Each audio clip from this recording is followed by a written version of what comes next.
আমাৰ ছাত্ৰ ছাত্ৰীসকল এই ভিডিঅ'ত লৈ আহিছো ক্লাছ 9 ৰ ফাৰ্ষ্ট ইউনিট টেষ্ট এক্সাম 2026 বৰ্ষৰ জেনাৰেল সায়েন্স অৰ্থাৎ সাধাৰণ বিজ্ঞানৰ কোৱেশ্চন পেপাৰখন ইয়াত থকা এমসিকিউ 20টা এমসিকিউ আছে সেইখিনি আলোচনা কৰিম ভিডিঅ'টো শেষলৈকে চাবা প্ৰথমবাৰৰ বাবে চেনেললৈ আহিলে চেনেলটো সাবস্ক্ৰাইব কৰি লবা ফাৰ্ষ্টত চোৱা বৰফৰ গণনাংক কি ক নম্বৰটো শুদ্ধ 273.16 কে সাপৰ এসআই একক হ'ল পাস্কেল পাস্কেলক কি বুলি কোৱা হয় সাপৰ এসআই একক বুলি কোৱা হয় কোৱেশ্চন পেপাৰখন সলিউশন কৰাত মোক সহায় কৰিছে জ্যেষ্ঠ বিজ্ঞান শিক্ষক এজনে তেখেতক ধন্যবাদ জনাইছো শংকৰ ধাতু এবিধ দেশ সমসত্ব মিশ্ৰণ শংকৰ ধাতু এবিধ সমসত্ব মিশ্ৰণ তলৰ কোনটো ৰাসায়নিক পৰিৱৰ্তন লোহাত মামৰে ধৰাটো হৈছে এটা ৰাসায়নিক পৰিৱৰ্তনৰ উদাহৰণ খ নম্বৰটো শুদ্ধ 4 ৰ খ নম্বৰটো গাখীৰৰ পৰা মাখন পৃথক কৰিবলৈ ব্যৱহাৰ কৰা পদ্ধতিটো হৈছে অপকেন্দ্ৰীকৰণ মৰমৰ ছাত্ৰ ছাত্ৰীসকল ইয়াৰ পৰা কোৱেশ্চন কিন্তু এমসিকিউ কোৱা বা লং কোৱেশ্চন কোৱা বেলেগ বেলেগ ডিস্ট্ৰিক্টৰ এক্সাম বিলাকত বা স্কুলৰ এক্সাম বিলাকত কমন পৰিব গতিকে হেখলৈকে ভিডিওটো চাই থাকিবা কোষীয় শক্তিৰ ভঁৰাল বুলি কাক কোৱা হয় মাইট্ৰকেন্দ্ৰিয়াক কোষীয় শক্তিৰ ভঁৰাল বুলি কোৱা হয় একদম ইজি শুকান বৰফ বুলি কাক কোৱা হয় CO2 শুকান বৰফ বুলি কোৱা হয় CO2 নেক্সট একবাৰ হিসু কোৱেশ্চন নম্বৰ 8 লৈ কোৱেশ্চন নম্বৰ 8 ত আছে বস্তুটাৰ প্ৰাৰম্ভিক বিন্দু আৰু অন্তিম বিন্দুৰ মাজত নিম্নতম দূৰত্ব কি বুলি কোৱা হয় হৰণ বুলি কোৱা হয় তলক কোনটোৱে টিন্ডেল প্ৰভাৱ দেখুৱায় টিন্ডেল প্ৰভাৱ দেখুৱায় কপাৰ সালফেট দ্ৰৱই টিন্ডেল প্ৰভাৱ দেখুৱায় ডিএনএৰ কাৰ্যকৰী একক হ'ল ডিএনএৰ কাৰ্যকৰী একক হৈছে জিন ত্বৰণৰ এসআই একক কি ms2 মানে মিটাৰ পাৰ সেকেন্ড স্কয়াৰ উষ্ণতাৰ এসআই একক হৈছে কেলভিন কেলভিনক উষ্ণতাৰ এসআই একক বুলি কোৱা হয়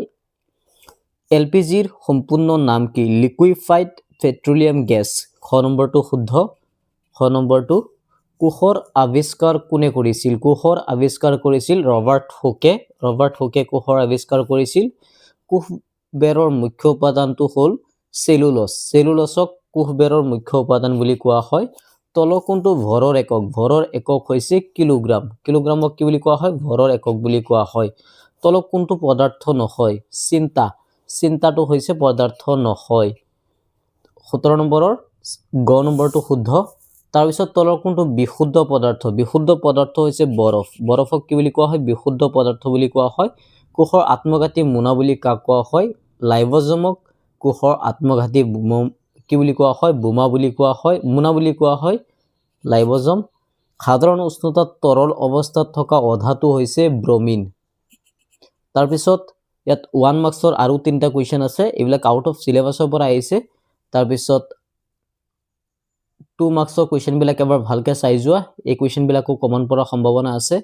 এবাৰ ভালকে চাই যোৱা ধুনিয়াকে কোৱেশ্চন বিলাক ভালকে চাই যাতে তোমালোকে উত্তৰ কৰিব পাৰা ধুনিয়াকে আনসাৰ খিনিও চাই যাবা 3 মাৰ্কছৰ কোৱেশ্চন বিলাক চোৱা পদাৰ্থৰ কণিকাবোৰৰ তিনটা বৈশিষ্ট্য লিখিব লাগে এটা আদৰ্শ কোষৰ চিহ্নিত চিত্ৰ আঁকিব লাগে হৃদপৃষ্ঠৰ তিনটা বৈশিষ্ট্য তাৰ পিছত 320 গ্ৰাম পানীত 40 গ্ৰাম নিমখ দ্ৰৱীভূত কৰি এটা দ্ৰৱণ প্ৰস্তুত কৰা হল দ্ৰৱণটোৰ গাঢ়তা নিৰ্ণয় কৰিব লাগে এখন গাড়ীয়ে 18 কিলোমিটাৰ/আৱাৰ বেগৰ পৰা 36 কিলোমিটাৰ/আৱাৰ বেগলৈ 5 সেকেন্ডত গতি বৃদ্ধি কৰে এই সময়ত গাড়ীখনে অতিক্ৰম কৰা দূৰত্ব নিৰ্ণয় কৰিব লাগে এটোত আছে 4 মাৰ্কছ অংক কৰিব লাগিব তাৰ পিছত অথবা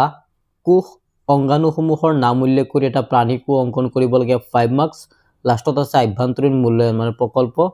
প্ৰেক্টিকেল 5 মাৰ্কছ টু স্কুলে এৰেঞ্জ কৰিব নেক্সট অহাকাইলৈ মই সোশিয়েল কোৱেশ্চন পেপাৰ লৈ আহিম আশা কৰো সেই ভিডিওটো চাবা বুলি আজিৰ কাৰণে ইয়াতে সামৰিছো